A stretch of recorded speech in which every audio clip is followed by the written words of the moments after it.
I love you. Take care of yourself for me till I return. I will, I promise. Come back soon, my love. Goodbye, my friend. Take care of my wife. Sure will do. Stay safe out there. Daniel, I'm sorry, man. Let's talk. I can explain. Please, I dude. thought you were dead. Some men come home from war missing limbs. Some come home missing sleep. Some come home missing pieces of themselves they will spend the rest of their lives trying to find. But Daniel Cole came home from 3 years in a desert, alive, whole, and breathing, and lost everything in the space of 30 seconds. Standing at his own front door, holding a bag he had packed in a war zone, listening to a sound he was never supposed to hear.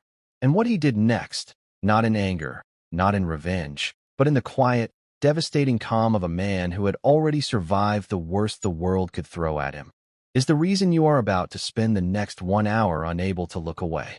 Before we dive deeper, let us know in the comments where you are watching from. We would love to hear from you. And do not forget to hit that subscribe button so you never miss any of our upcoming videos. Daniel Cole was born and raised in a small town outside of Savannah, Georgia. The kind of town where everybody knows your last name before they know your first. The kind of town where Friday nights mean high school football and Sunday mornings mean church, and nobody locks their front door because everybody on the street grew up together. Daniel was the second of 3 children, raised by a father who had served in the Gulf War and a mother who held the household together with the kind of quiet, unshakable strength that you only recognize as extraordinary once you are old enough to understand how rare it actually is. From the time Daniel was old enough to understand what his father did for a living, he knew he wanted to follow him. Not because anyone pressured him, not because he lacked options, but because service in the Cole household was not just a career. It was a language. It was how the men in his family said, "I love something bigger than myself." It was how they said, "I am willing to give everything for the people I believe in."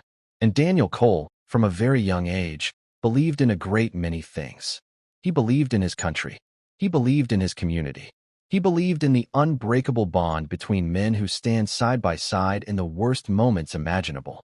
And above all else, more than anything he had ever believed in his entire life, he believed in the woman he married. Vanessa Briggs grew up about 40 minutes from Daniel, in a slightly larger town just outside of Augusta. She was the oldest of 4 siblings, which meant she had been responsible for something or someone since before she was old enough to fully understand what responsibility meant. She was sharp, the kind of sharp that teachers noticed early and quietly rooted for across their entire career. She graduated near the top of her high school class, earned a partial academic scholarship to a state university, and came out the other side with a degree in education and a certainty about what she wanted to do with her life. She wanted to teach. Not because it was easy. Anyone who has spent 5 minutes in a classroom knows it is one of the hardest jobs in the world. But because she genuinely believed that the most important thing one human being could do for another was help them understand the world a little better. She taught 9th and 10th grade English at a public high school. She coached girls track on Wednesdays and Saturdays. She organized the school's annual food drive every November. She was, by every account from colleagues and students and parents who knew her, the kind of person who made a room feel more functional just by being in it. And when she met Daniel Cole at a 4th of July cookout in the summer of their early 20s, introduced by a mutual friend who had no idea she was about to change 2 lives forever, neither of them saw it coming. Daniel later said that Vanessa laughed at something he said. Something he himself thought was only mildly funny, and the laugh was so genuine, so unguarded, that he felt something in his chest that he had never felt before and could never quite find the right word to describe afterward. Vanessa said that what she noticed first was not his looks, though he was certainly not difficult to look at. What she noticed was that he listened, really listened, in a way that made her feel like the most important person in any room the 2 of them occupied together. They dated for 2 years. They got engaged on a Sunday evening in October, at a lake neither of them had ever been to before, which Daniel had found on a map and driven 3 hours to reach because he wanted the moment to happen somewhere that belonged only to them. They were married the following autumn. 47 people in attendance. A ceremony that everyone who was there still talks about.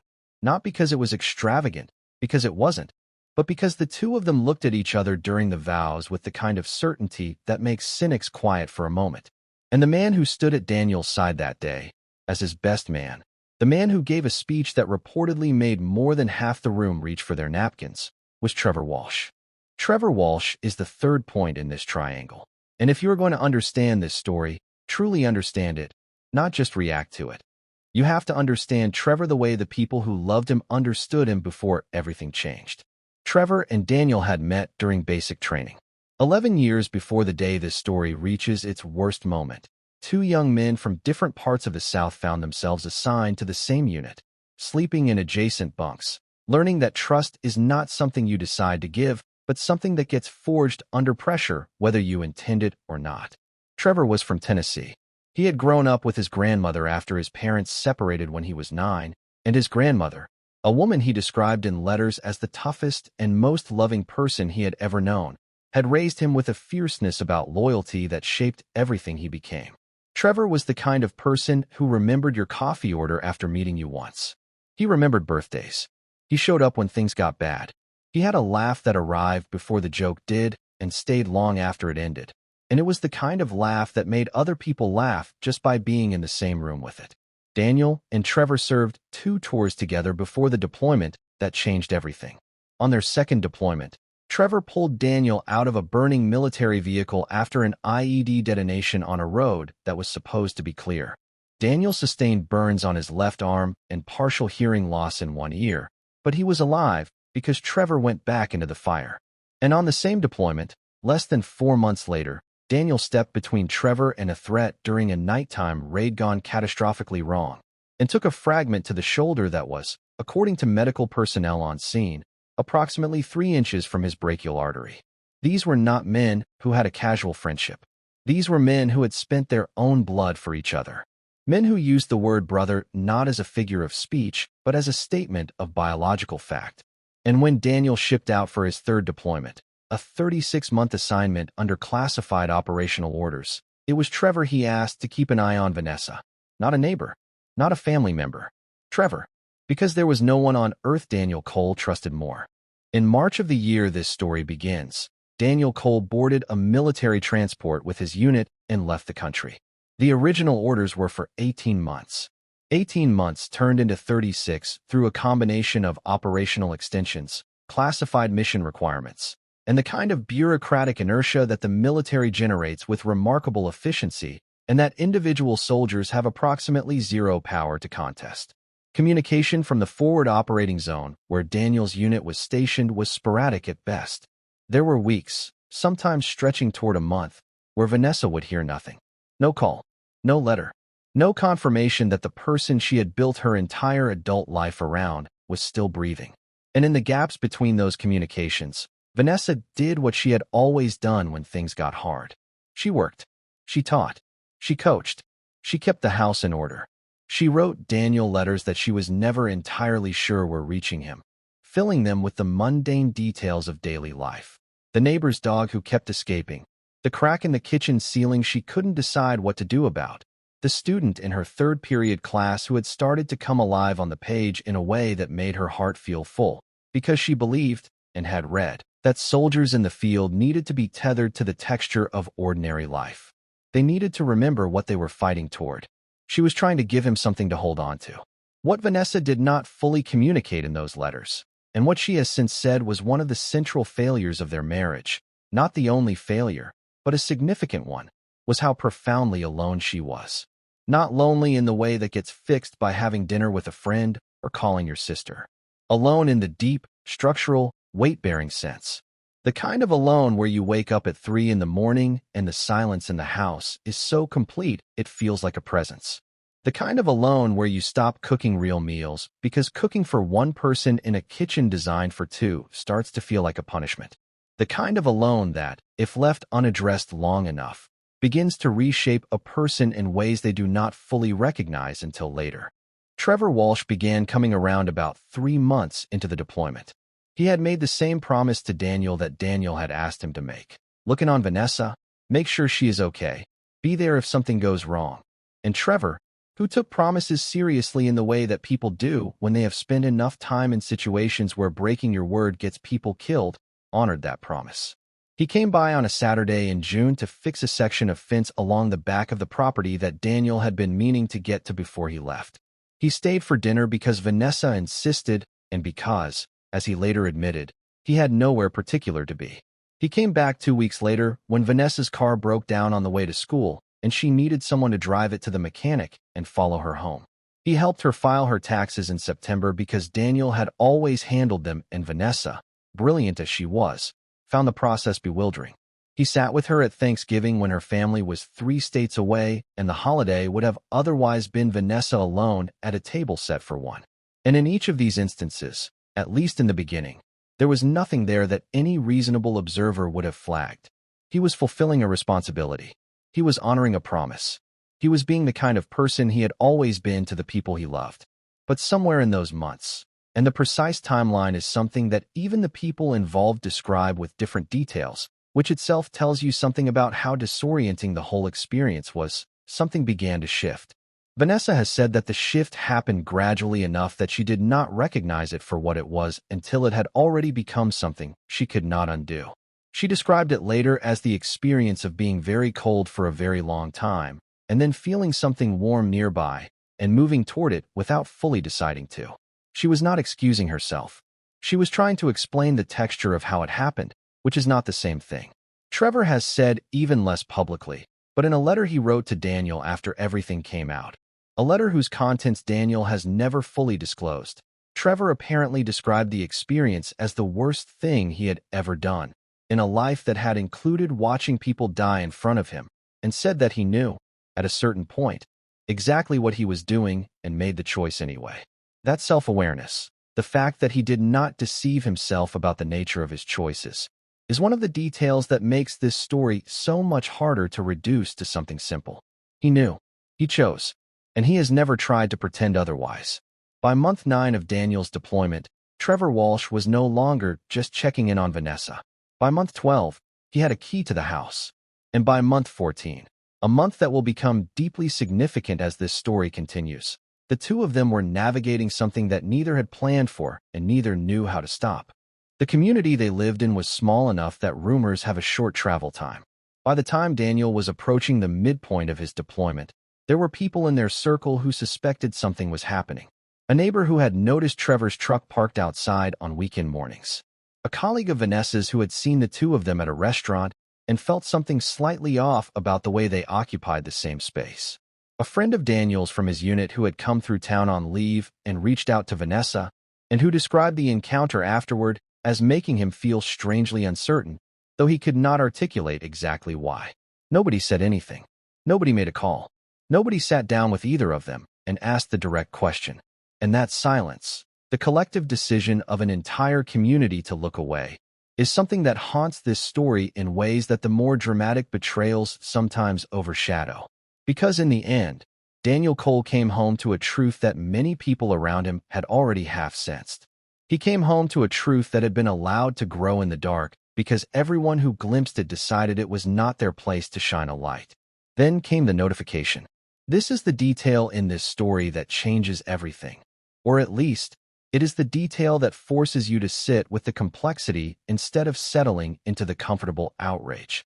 In month 14 of Daniel's deployment, during a period of particularly intense operational activity in his unit's area, the military's casualty notification system generated an alert that was sent to a list of family contacts for soldiers in Daniel's brigade. The alert indicated significant casualties from a hostile engagement. It was imprecise. It was the kind of communication that gets generated in the chaos of an active combat situation before full information is available. And for 11 days, Vanessa Cole had no communication from Daniel and every reason to believe, based on that notification and the silence that followed it, that her husband was dead. She has described those 11 days as the most terrifying of her life. She has described calling the unit's family liaison officer every single day and receiving language so careful, so deliberately non-committal, that it told her nothing except that they were not yet able to confirm anything, which she heard as confirmation of everything she feared. She has described sitting in Daniel's closet and pressing her face into his shirts because they still smelled like him, and she was not ready to lose that. She has described a grief so total, so consuming, that it felt less like an emotion and more like a weather system, something that arrived and took over the entire atmosphere and made everything else impossible. And she has described, with what appears to be genuine pain. What happened on the 8th night of those 11 days? When Trevor Walsh came over because he had heard the same rumors circulating through their shared community, and he was terrified, genuinely terrified, that his best friend in the world was gone. Two people who had both loved the same man. Two people sitting with the shared possibility of an enormous loss. And in the wreckage of that fear, something happened that produced consequences neither of them could have anticipated, and that Daniel Cole would discover in the most devastating possible way 14 months later, standing on his own front doorstep, with a duffel bag at his feet and his hand raised to knock. The baby's name was Grace. She was born 4 months before Daniel came home. She was healthy. She had Trevor's eyes and Vanessa's mouth, and she had absolutely no knowledge of the storm she had been born into the center of. And when Daniel Cole heard her crying behind that door on the morning he came home from war, a morning he had spent months imagining, a morning he had rehearsed in his head during night watches and long drives, and every quiet moment his mind was given permission to wander toward home. He understood everything. Not the details, not the timeline, not the specifics of what had happened or how long it had been going on or the precise circumstances that had produced this moment. But he understood the essential fact of it. He understood it the way you understand certain things, not through reasoning, but through something older and deeper than reason. And he picked up his duffel bag and he walked back to the cab that was still idling at the curb. The cab driver who later said, in an account shared through a mutual acquaintance, that the man who got back in his car looked like someone who had just been shot and was still deciding whether to fall down. Daniel checked into a motel about 12 miles from the house that evening. He paid cash. He asked for a room on the ground floor. He sat on the edge of the bed in the dark for a period of time he has never specified and stared at the wall. He called his sister, his older sister, Rebecca, who lived in North Carolina and who had been one of Vanessa's closest friends during the marriage, and he told her what he had seen in the fewest possible words. Rebecca, by her own account, did not say much. She listened. She asked him where he was. She said she would be there by morning. And then Daniel turned off his phone. He did not charge it overnight. He did not check it. He sat with what he knew in the way that men who have been trained to process catastrophe in real time sometimes go very, very still when the catastrophe is personal. As if all the machinery designed to keep functioning under pressure kicks in and suppresses the human response until the human response becomes survivable. Vanessa called 43 times in the 72 hours that followed. Trevor called 7 times and left 2 voicemails. Daniel listened to the voicemails once, according to Rebecca, who was with him when he played them. She said watching his face while he listened was one of the hardest things she has ever done. She said he looked the way he used to look as a child when something had hurt him deeply and he had decided that showing it was not an option. Like a door closing very slowly but with complete certainty. In the community, word was beginning to move. A neighbor had seen Daniel's cab pull up and pull away and had mentioned it to someone who mentioned it to someone else. The small machinery of a small town, running on observation and speculation and the particular human hunger for narrative, was already beginning to assemble a version of events. Not an accurate one, not yet, but a version. And into that version, 2 camps were already forming. The camp that believed Vanessa had committed an act so unforgivable that no context could reach it. And the camp, smaller, quieter, but present, that kept returning to the 11 days. To the notification. To the question of what any of them would have done if they had genuinely believed the person they loved most was gone. On day 4, Daniel Cole drove back to the house. He did not call ahead. He did not send a message. He pulled up to the curb, got out of the rental car he had picked up because he could not get to his truck without going inside, walked up the front path, and knocked. Not the hesitant knock of 4 days earlier. A deliberate one. A knock that said, "I am here, and I know what I saw, and I am ready to hear everything."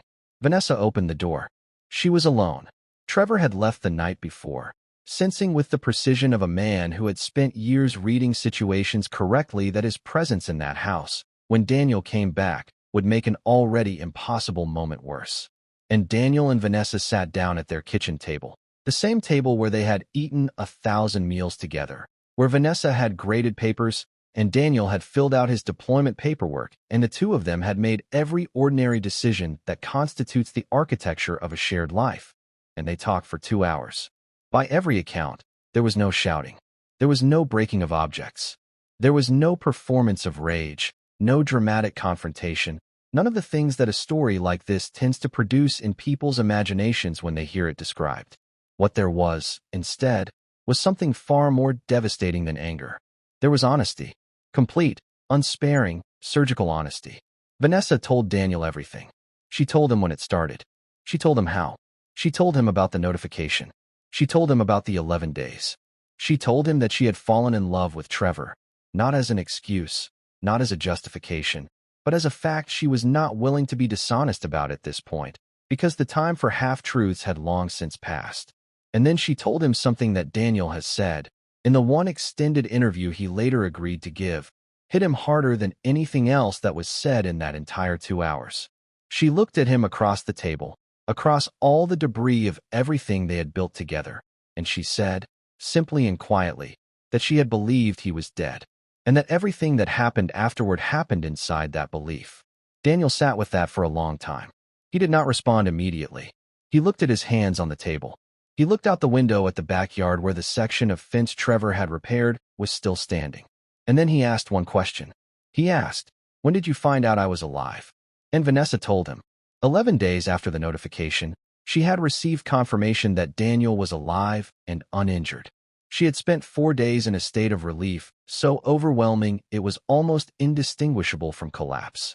And then she had spent the remaining months of his deployment trying to figure out what she was going to do with what had happened in those 11 days, and whether she was ever going to be able to tell him. Daniel stood up from the table. He thanked her for being honest. He picked up his keys. He walked to the door, and he said, in a voice that Rebecca later described as the quietest and most controlled thing she had ever heard from her brother, "I need some time." And he left. What happened in the weeks that followed Daniel's confrontation with Vanessa was a quiet war fought entirely inside one man's chest. He was staying at Rebecca's place by then. She had driven down and insisted, and Daniel, who was not accustomed to accepting help of any kind, agreed, which told Rebecca everything she needed to know about the state he was in. He was not eating regularly. He was sleeping in fragments. He had a meeting scheduled with a VA counselor that he postponed 3 times and then finally attended, saying almost nothing for the first 2 sessions. His unit brothers reached out, the ones who had come home ahead of him, the ones still deployed who had heard through the network that something had happened, and Daniel responded to most of them with brief, measured messages that said he was fine and needed space, messages that nobody believed but everybody honored. Trevor Walsh tried to reach him twice more by phone and once through a mutual friend from their unit. Daniel did not respond. The mutual friend, a man named Christopher who had served with both of them, later described being the reluctant intermediary as one of the most uncomfortable experiences of his life. He said Trevor was not making excuses. He was not trying to minimize what had happened. He was simply, in Christopher's words, a man who had done something that destroyed him to have done and who was willing to stand in whatever fire Daniel needed him to stand in, if Daniel would only tell him where to show up. The community, meanwhile, had fully taken sides. The women in Vanessa's circle of colleagues and friends were divided in a way that mirrored the broader public conversation that would later erupt when fragments of this story made it online. Some of them believed that what Vanessa had done was indefensible and said so plainly. Others believed that the 11 days changed the moral mathematics of the situation entirely, and that judging Vanessa without reckoning with the genuine terror of those 11 days was itself a kind of injustice. And a smaller, quieter group kept asking the question that nobody else seemed comfortable sitting with. What about Grace? What about the child who had been born into the center of all this, and who would spend her entire life navigating the consequences of a set of choices she had no part in making? It was during this period, in the 3rd week after Daniel returned to the country, that something shifted inside him. Something that those closest to him could not fully explain at the time, and that Daniel himself has said he still finds difficult to articulate. He had been expected, by almost everyone, to be consumed by anger. He had every right to that anger. He had been betrayed by the 2 people he trusted most in the world. He had come home from a war zone to find that the life he had been surviving for had been dismantled in his absence. The anger was there. He has never denied that. It was real and it was enormous, and there were moments, particularly in the early hours of the morning when the defenses come down and the mind says what it actually thinks, where it felt like something that could swallow him whole. But alongside the anger, and eventually, slowly, imperfectly, without any particular dramatic moment of clarity, beginning to outlast it, was something else. A kind of exhaustion with the script that the situation seemed to be writing for him.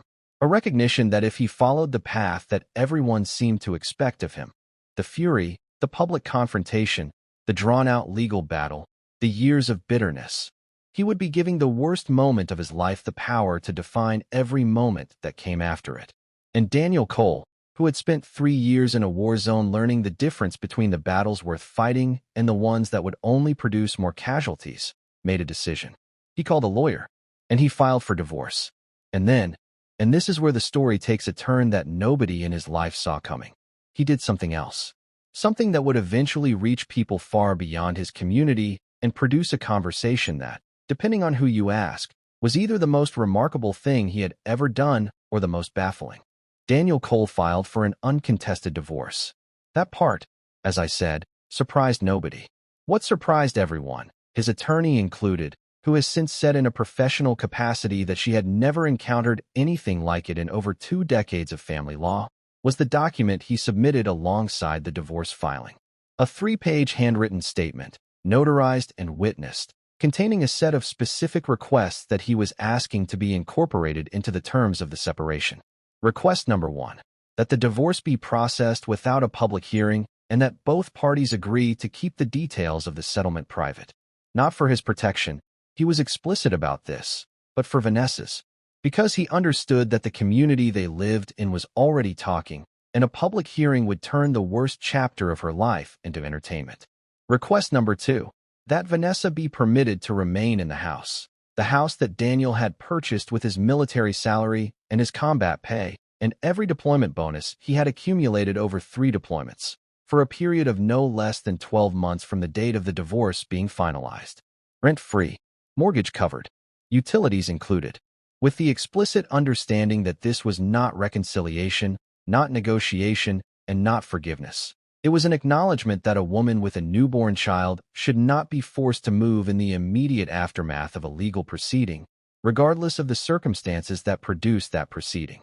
And request number 3, the one that, when it eventually became known, made people go very quiet before they started arguing again, was that Daniel be listed on the official emergency contact form for the child. Not as the father. He was explicit about that too. He was not claiming anything he had no biological right to claim, but as someone who could be called if something happened, as someone who would come. His attorney asked him, in a private meeting that she later described with careful vagueness in order to protect client confidentiality while still conveying its emotional weight, whether he was absolutely certain about all 3 of these requests, whether he understood what he was giving up and what he was choosing to offer in its place. And Daniel apparently sat across the desk from her for a moment and said something that she has chosen to repeat only in part, but the part she has shared is this. He said that he had spent 3 years watching people make decisions out of rage and grief and the desperate need to cause someone else the same pain they were feeling. He had seen where those decisions led. He was not interested in being that man. Trevor Walsh, when informed through legal channels of the contents of Daniel's filing, did not contest a single item. He retained his own attorney, and the only communication that passed between the 2 legal teams was confirmation that Trevor agreed to everything and had nothing to add. He did not fight. He did not negotiate. He did not try to position himself more favorably. He accepted every term as offered. And then he wrote Daniel the letter. 6 pages, handwritten, on plain white paper in the same deliberate handwriting that Daniel had seen on birthday cards and notes left at the base and the addresses of packages Trevor had mailed to the unit when they were overseas. Packages containing hot sauce and paperback novels and the particular brand of crackers that Daniel had mentioned once, in passing, that he liked as a kid.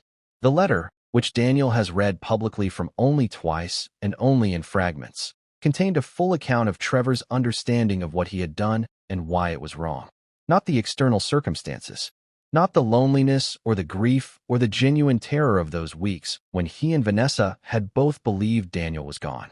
Trevor did not traffic in those explanations, not because they were untrue, but because he had apparently decided that offering context as defense was a luxury he did not deserve. He wrote about the moment, the specific moment, which he identified with uncomfortable precision, when he knew that what was happening between him and Vanessa had crossed a line that could not be uncrossed, and he chose to cross it anyway. He wrote that the most honest thing he could say was that he had been selfish, that he had wanted something and had taken it, and that he had dressed that want in the language of comfort and support and presence in a way that allowed him to tell himself a story about it that was easier to live with than the truth. And then, near the end of the letter, he wrote the two sentences that Daniel has quoted publicly and that have, in certain circles, become the emotional center of this entire story. The first was, "You saved my life twice over there, and I dismantled yours over here, and I will carry that until I am in the ground." The second was, "I do not ask for your forgiveness because I do not believe I have earned the right to ask for it. But I want you to know that whoever you become on the other side of this, and you will become someone on the other side of this, because that is who you are, I will be cheering for you. Even if you never know it. Even if we never speak again." Daniel kept the letter. He has never explained publicly why. He has simply confirmed, when asked, that he still has it. The divorce was finalized on a Thursday morning in April. It took 11 minutes before a family court judge who, by all accounts, said very little beyond the procedural requirements of the proceeding. Daniel was dressed in civilian clothes, a gray suit he had bought specifically for the occasion, the first suit he had owned that was not part of a military dress uniform. He signed his name where he was told to sign. He stood when the judge made it official. He shook his attorney's hand. He walked out of the courthouse into a morning that was, by all accounts, perfectly ordinary. The kind of soft, unremarkable spring morning that has no interest in the weight of the human events taking place beneath it. And he got into his truck, and he drove. He drove for 4 hours with no destination. He has said that he deliberately did not use GPS, did not have a plan, did not let himself think about where he was going. He just drove. He ended up at a stretch of beach on the Carolina coast. He has declined to say exactly where, because he returns there occasionally and values the privacy. And he sat on a piece of driftwood that was half buried in the sand, and he watched the Atlantic Ocean do what it has been doing for longer than human grief has existed. He sat there until the sun went all the way down. And then he sat there a while longer. He was 34 years old. He had survived things that most people encounter only in nightmares. He had given a decade of his life to his country and 3 years of it to a desert that had taken his hearing and his peace and pieces of his sleep that he still has not fully recovered. He had come home to a loss that was not physical and not visible and was somehow, because of that, harder to explain to anyone who had not lived it. And he was alone in a way that was entirely new, not the aloneness of deployment, which is a shared solitude, a collective isolation, a loneliness that at least has company, but the aloneness of a man who has come back to a life that no longer exists and must now, from a dead stop, build another one. What came next was not dramatic. It was not a sudden transformation or a cinematic turning point. It was the slow, unglamorous, deeply unglamorous work of rebuilding a person from the inside out. Daniel began therapy, not the perfunctory sessions he had attended during the initial shock, but sustained, committed, twice-weekly sessions with a counselor who specialized in combat veterans and who apparently did not accept the version of fine that Daniel initially tried to offer. He joined a veterans support group that met on Tuesday evenings at a community center in the town where he had relocated, a town far enough from Savannah that he could build something new but close enough to his roots that he did not feel entirely unmoored. He started running again. Long runs, the kind that start before sunrise, and end when the body has run out of noise and the mind gets quiet enough to hear something useful. He read. He cooked, which was something he had never particularly done before, and discovered he was surprisingly good at. He called his mother every Sunday. And about 8 months after the divorce was finalized, he enrolled in a graduate program in counseling psychology at a state university about 20 minutes from his apartment.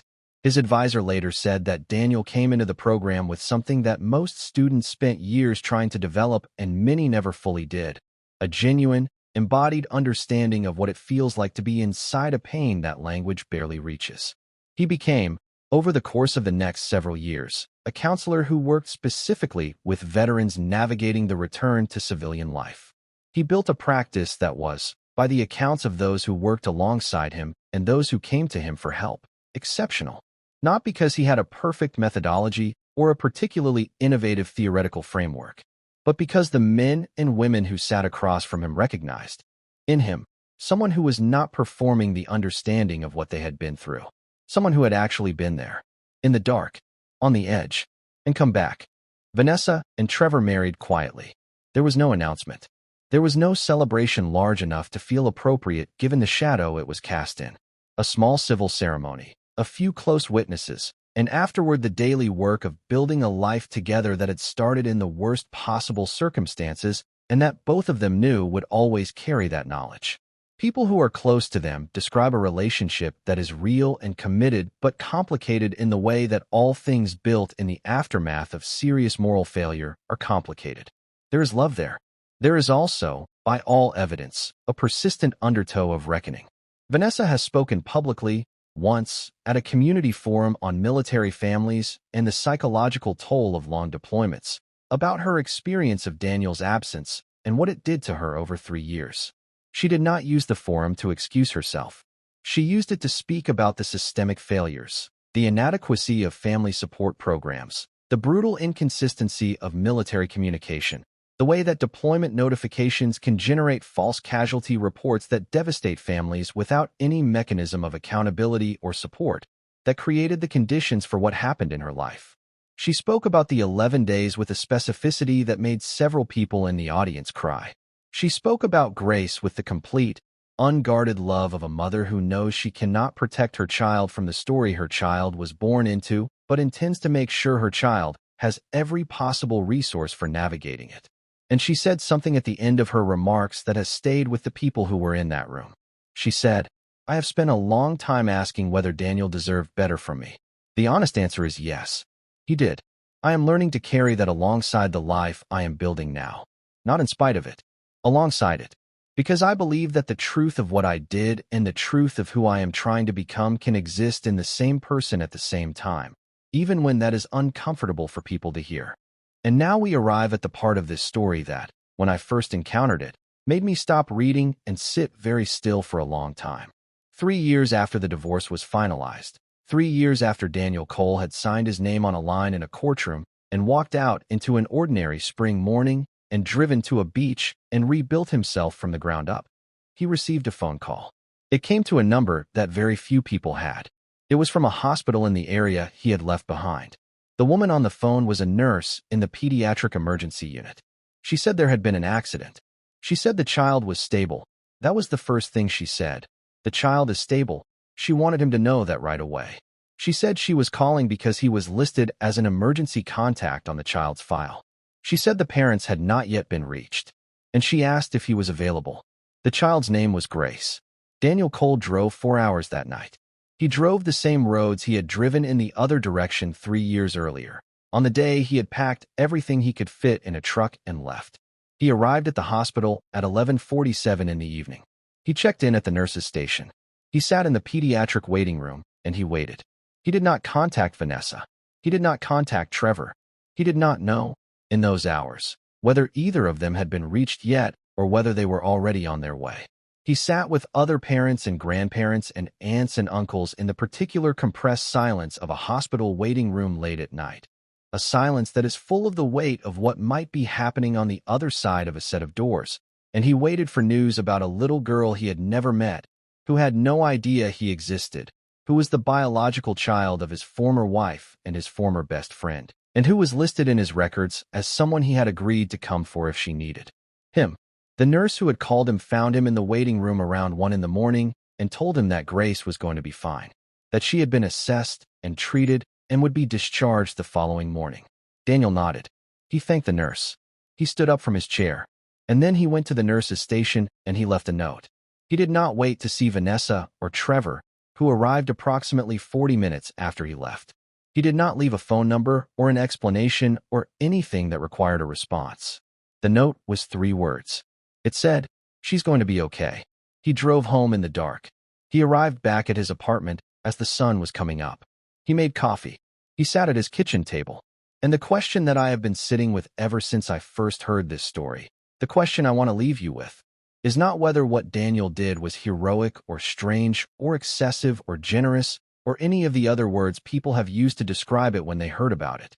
The question I want to leave you with is simpler than that. It is this: what kind of man, after everything that was taken from him, still shows up? What kind of man makes a promise in a lawyer's office? Not to the woman who broke his heart, not to the man who betrayed his trust, but to a child who had nothing to do with any of it, and then drives 4 hours in the middle of the night to keep it. What does that tell us about loyalty?